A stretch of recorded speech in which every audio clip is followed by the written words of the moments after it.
But I'll tell you what, he's not a champion of the world man, is he? He's a first-class shithouse, wants a kick up the arse. And they'll get it off me then.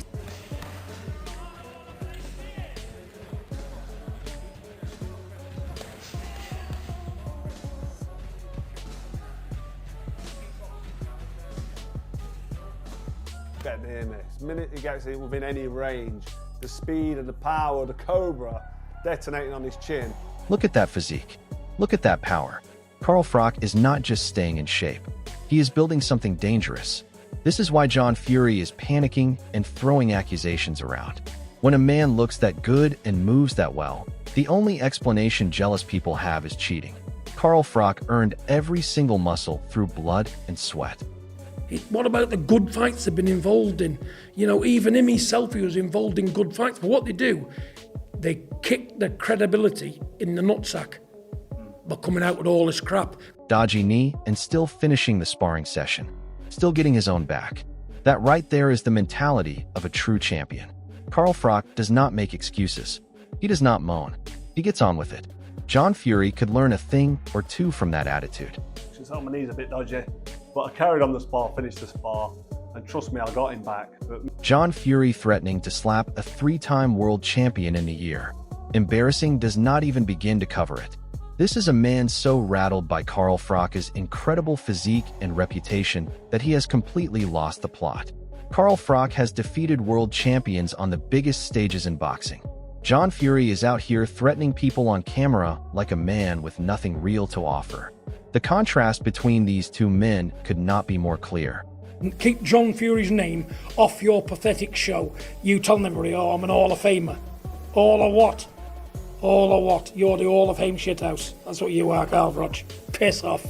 And when I see you, I will slap you in the lug. I will bitch slap you. And you can't do nothing about it. You plastic-nosed dickhead. Enough said.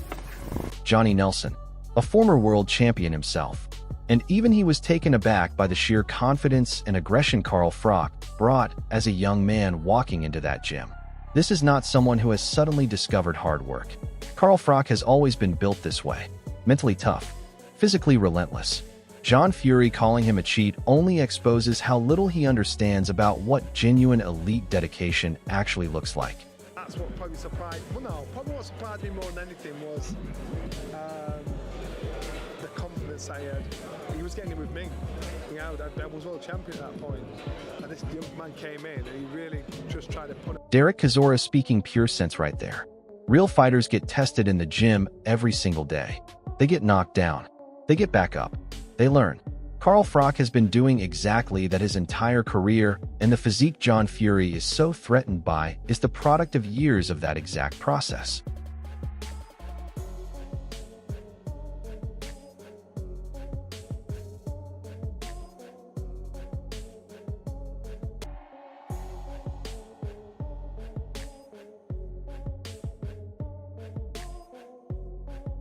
£2.5 million quid. That is what John Fury wants just to show up. Not to win, just to show up. The same man accusing Carl Froch of cheating is now putting a massive price tag on his own head before a single punch is thrown. Carl Froch is out there training like an absolute beast, and John Fury is out here negotiating his appearance fee.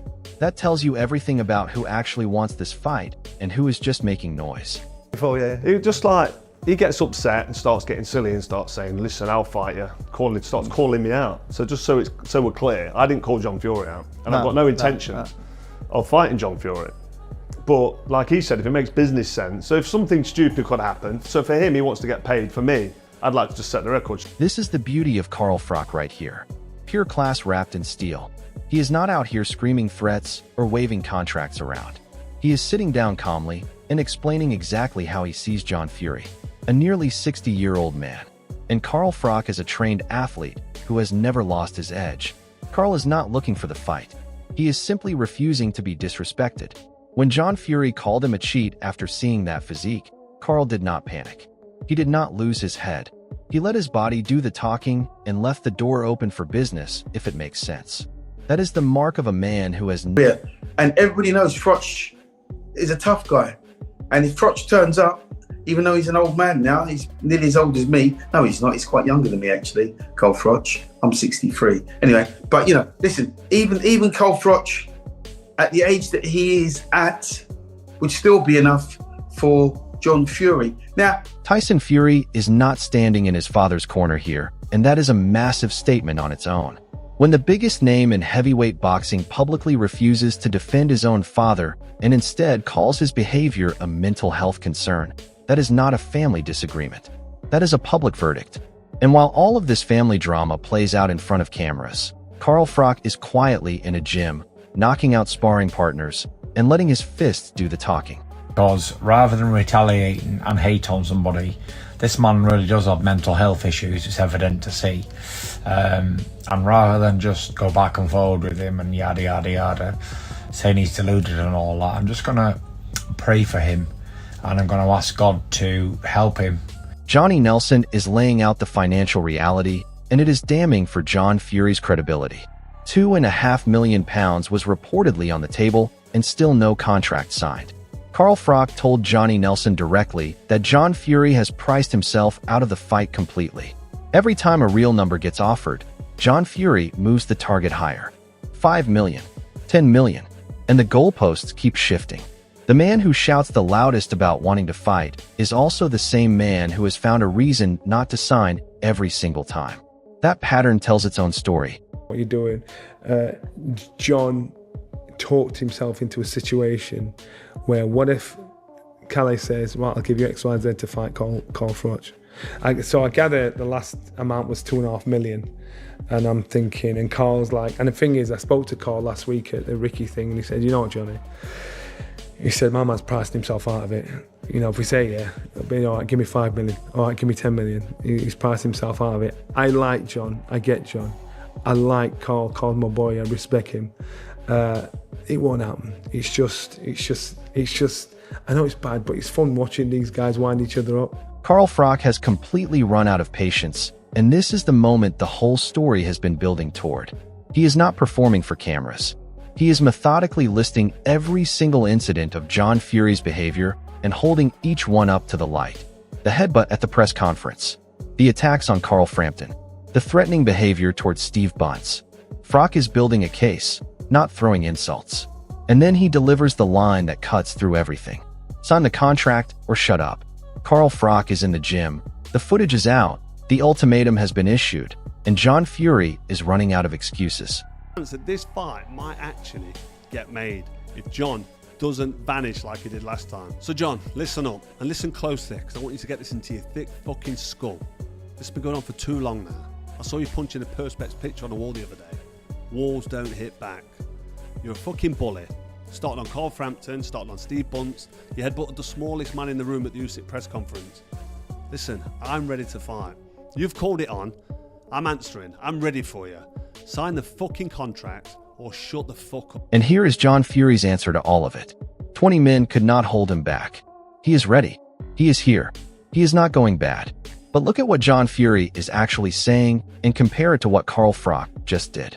Froch walked into a gym, knocked out a sparring partner, leaked the footage, and issued a direct ultimatum. John Fury is screaming about worms and threatening people who are not in the room. The contrast between these two men right now is not subtle. Carl Froch is preparing to fight. John Fury is preparing another speech.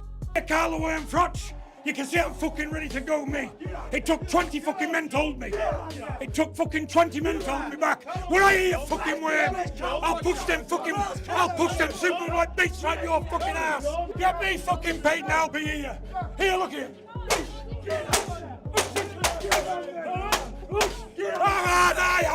I don't give a fuck. Tony Bellew is saying what most serious boxing people were already thinking privately. If his own father behaved like that at a professional press conference, Bellew would pull him aside immediately. This is not just embarrassing for John Fury personally. It is a bad look for the sport. When respected former world champions start publicly calling out your conduct as damaging to boxing itself, you have crossed a line that goes well beyond building hype or generating headlines. If my father behaved like that at a press conference, I would put him straight and tell him. It's embarrassing and it can't be happening, mate. It's a really bad look for boxing. I'm actually surprised it's been allowed to go on and happen in a place where they're at, to be honest. Adam Smith is trying to keep the mood light, but even he cannot ignore what is sitting underneath all of this. He calls Carl Froch a fighter to the core, and he is absolutely right. The casual way Adam Smith admits he would never go against Carl Froch in a normal fight tells you everything about the real danger level here. This is not two celebrities playing at boxing. One of these men was a world-class destroyer at the highest level, and the sparring footage Carl Froch just leaked makes it very clear that he has not forgotten how to be that man. Froch is a fighter to the core, so is John Fury. Listen, it's fun, it's banter, it's entertainment. Carl said to me afterwards, hey, it's all good fun, isn't it? If they fought, who would win? I mean, I don't think I would go against Carl Froch ever anyway. Okay. In a normal fight. I mean, obviously it's a long time since he's retired, but Carl Froch is a very, very, very top Of that fighter. switch up there as well. And John Fury's a big guy, right? And he's Dave Allen is cutting through all the noise and making the distinction that matters most in this whole debate. John Fury is not a world-class boxer. He is a physically imposing and genuinely tough individual, but Dave Allen knows what world-class looks like, and he is not seeing it in John Fury's skill set. Saying he is a great athlete but not a world-class fighter is a measured and fair verdict. And when that assessment starts coming from credible boxing voices, it chips away at the tough man image John Fury has spent years building. Carl Froch, meanwhile, just released sparring footage of himself knocking someone out.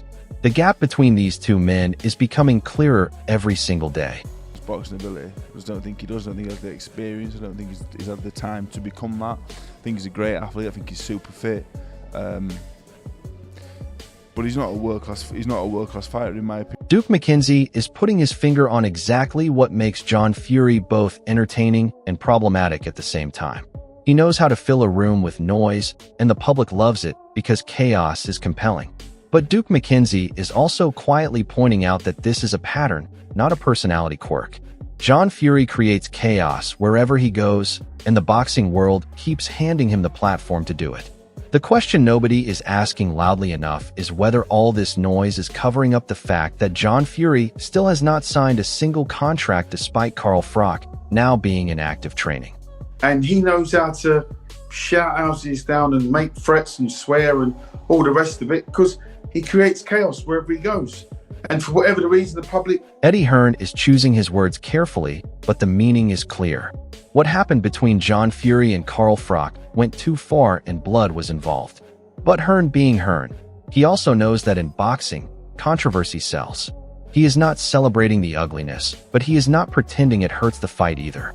More eyes on this situation means more interest, and more interest means more money on the table.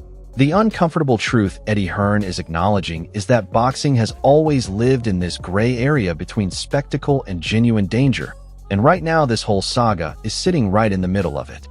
Yeah, I mean, listen, it's boxing, it's family. John's John. Both goading each other. Both very personal. Both means a lot to everybody. Shouldn't have done it. Liam Smith is being straight here, and it lands hard because of who he is. Smith is not a pundit sitting behind a desk. He is a fighter who has been in real wars.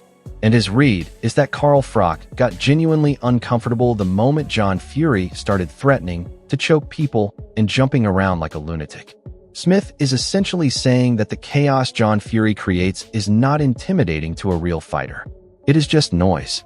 And the last thing Carl Froch needs when negotiating a serious fight is someone threatening to strangle him in public. Now that Carl Froch is in a gym and the sparring footage is out, that noise from John Fury is starting to sound very hollow indeed. Look, Daniel's just doing anything to drum something up. I think he just wants the Froch fight. I think Froch just called him a little bit on YouTube. But, I think Carl got uncomfortable. Darren's a fucking lunatic. So last thing he wants, Darren still jumping out the ring to you, fucking threatening to choke you and all that, you know what I mean? So it's the last thing I'd want anyway. So fucking I think Carl just got off rather than have the aggro of, Darren sitting in front of him, screaming, shouting and spitting in his face. And this is the verdict that cuts deepest. John Fury is not a world-class boxer. He does not have the experience, and he has not had the time to develop what it takes at that level. He might be a great athlete and genuinely tough in a raw sense, but none of that closes the gap between him and Carl Froch, who spent decades becoming elite at the highest level of the sport. Carl Froch has now put on his gloves, gone back into a gym, knocked out a sparring partner, and shown the world he is serious. John Fury can keep talking about £2.5 million contracts. But until that pen touches paper, Carl Froch is the only one in this situation who is actually doing anything. Drop your prediction in the comments below. Does this fight ever get made? And if it does, how does it end for John Fury?